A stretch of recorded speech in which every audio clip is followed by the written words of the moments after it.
Hey guys, how's it going? This is the Bald Metal Nerd coming at you with a another video. And this one is going to tie in nicely to a few recent videos I've done about a particular band. But this is not going to just be about this particular band. This is going to kind of be a question in general about musicians as they age. Generally, um, musicians tend to produce their best work early on in their career. Um, Now, of course, there are some bands that don't always do this. One of the bands in question, that in my opinion, has really continued to produce great music is this band, Overkill. Okay, and this album right here, Ironbound, it's a fairly recent release. It's 2010. Now this is a true masterpiece. Okay, and this was a rough, 20 some odd years into their career. Okay, and this definitely can compete with their early work. The stuff they did in the 80s and early to mid 90s during their peak period. This competes with it for sure. Fits in right alongside with it. It's awesome. And really, Overkill has never ever, in my opinion, really ever put out a bad album. Period. Everything they've ever done has always been good. I've never listened to an Overkill album and thought to myself, "Oh, that was bad." Every single one of them. I think if I had to say what's the lowest rating of one of their albums would be maybe an 80 or 85. I mean, everything they've ever done is really good. Of course, they've done some absolute masterpieces, but that's at the quote low end for them. Another band that seems to just go from success to success as far as albums go is Monster Magnet. Now they had some success in the mid '90s with basically they kind of hit a few songs on MTV, most notably Space Lord from Power Trip, and oh yeah, and they also had Teenage Sonic Warhead, or Negasonic Teenage War. Sorry, I know I don't have the title exactly right, but those were two hits for them that actually got a fair amount of radio and MTV play. But honestly, they've never dipped, and that's another band that's never put out anything terrible in my opinion. Well, I mean, their very earliest work wasn't that great, but like from their second album on, everything they've done has been incredibly great, in my opinion. Um, Now, getting into bands that have had a little bit more exposure here. Um, this band in particular, Aerosmith, they had, um, of course, they had a true golden age in the 70s. They produced a lot of incredibly great work in the 70s, and then they kind of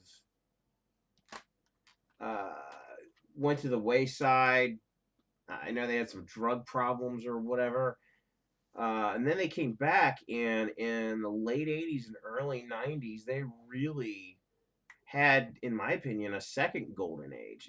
And the stuff they produced in that time period really, in my opinion, competed with their 70s stuff pretty well. And they were a quintessential successful rock band. So it's not just bands that are a little more obscure that can have success later in their careers. Aerosmith proved it is possible for bands in their later careers. Now, I think what they've done recently is kind of crappy, but they definitely had two what I would consider to be golden eras. Okay, now here's my guest for the video.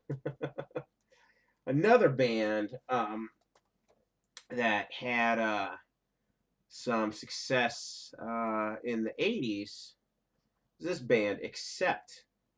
Now, they In my opinion, though, since I think they broke up for a while, and since 2010, their last three albums, I think this is one band that actually produces material now that actually far surpasses their classic era.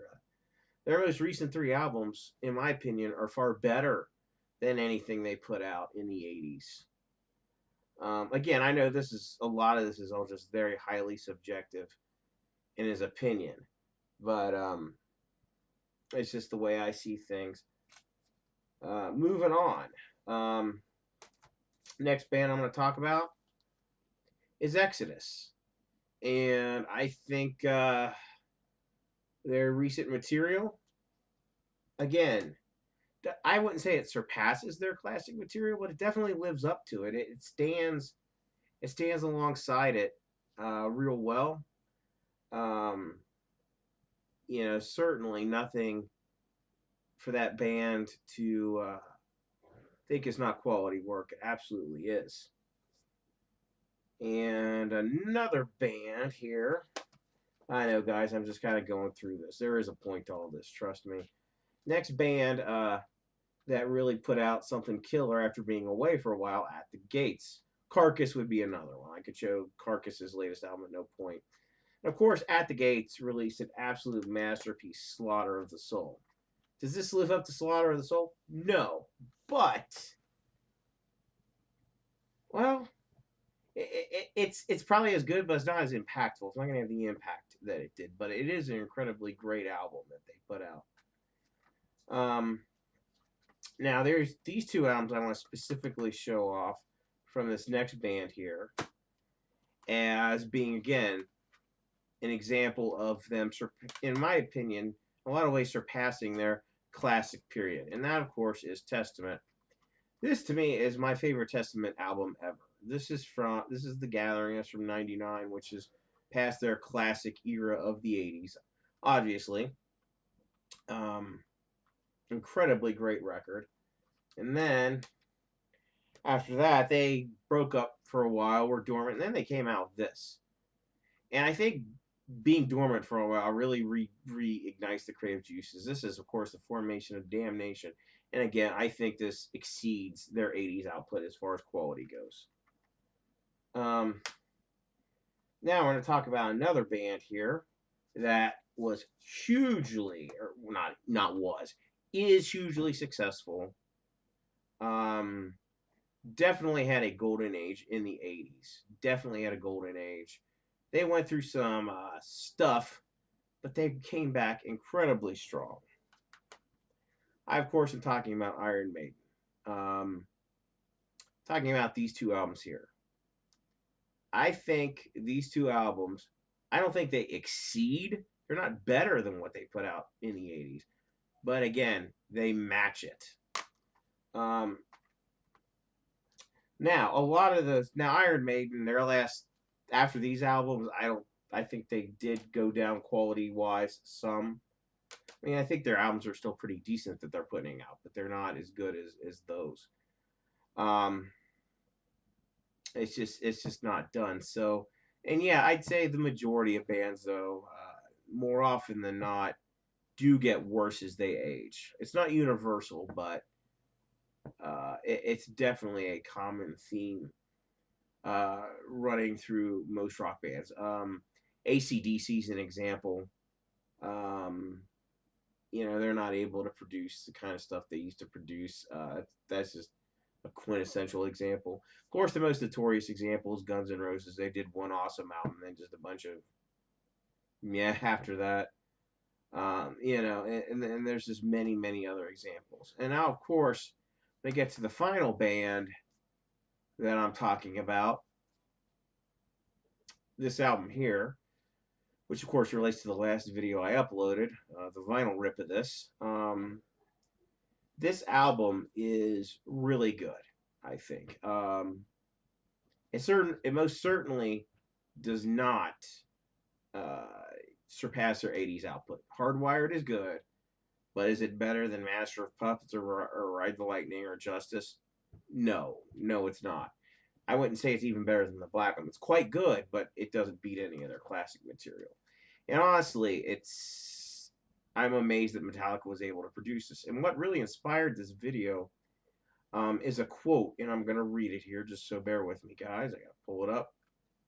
That James Hetfield gave in a recent interview. Um, let's see here. Uh, okay. I don't know exactly what question they asked him. I will link this in the description, by the way, if you're interested in reading this. It says, on the inspiration for Metallica's new album, Hardwired to Self-Destruct, James, we always, and this is his quote, we always try to make a better record. It's innate. It's in us. We haven't wrote the best record yet. We're going to. I don't know when. I won't know when it is. So we always like moving forward, creating new stuff. For a band to be around for 35 years, there are bands that just like to play their hits and be okay drifting off into the sunset. We're not like that. We're artists and we love to create. It's like breathing for us. We need to do it. So it's always great when you have a new set of lyrics and music and people still enjoy it. Well, I'm really glad that Metallica is driven to create. Obviously, I'm a huge Metallica fan overall, but I'm a realistic Metallica fan. I see their flaws, and all that. But obviously the shirt that I'm wearing, which is kind of why I went for a little bit of a wider angle on this. This is their No Life to Leather demo. What this shirt reflects. Of course, that was the very earliest stage of their career before they had even recorded an album. So, and Metallica is probably the most successful rock band on earth right now.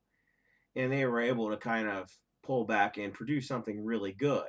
Now, does it compete with their stuff? No. But it is at least an album that, honestly, they can be proud of for their legacy, which is something I'm surprised has happened because they haven't really done that for 20 years, up to before now. There are some opinions I read about why rock bands get worse as they age, and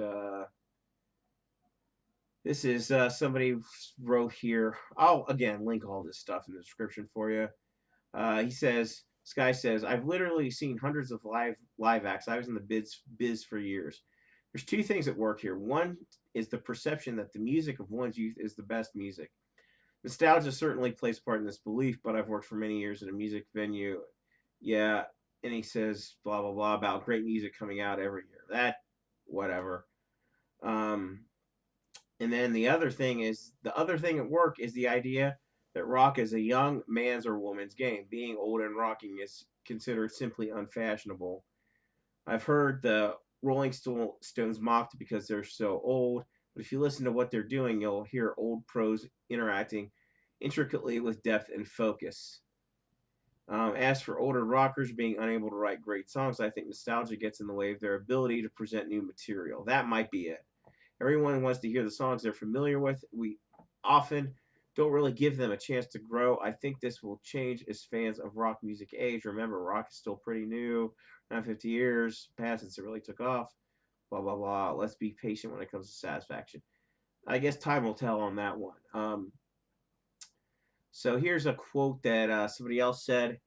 I'll read this quote. You're no longer writing just to get yourself off, which, since any kind of masturbation is lonely and hollow, is probably good. But what replaces the onastic motive you found you very much enjoy having your writing liked by people, and you find you're extremely keen to have people like the new stuff you're doing. The motive of more personal fun starts to get supplanted by the motive of being liked, of having pretty people you don't know like you and admire you and think you're a good writer. You discover a tricky thing about writing. A certain amount of vanity is necessary to be able to do it at all, but any vanity above that amount is lethal. That's probably true. Again, I'm not a successful artist of any kind, so I can't relate to this. But so what's my overall on this opinion? On this topic. My overall on this is it really depends. I think it depends on a few factors. One, how successful was the artist? I think artists are more susceptible to this if they have extremely long periods of sustained success, or they have overnight extreme success, right? I think if you're really successful for a long time, you can fall praise, or again, if it all comes at once, your whole mentality is going to change as far as how you produce music. Of course, this isn't universal. There are exceptions to this.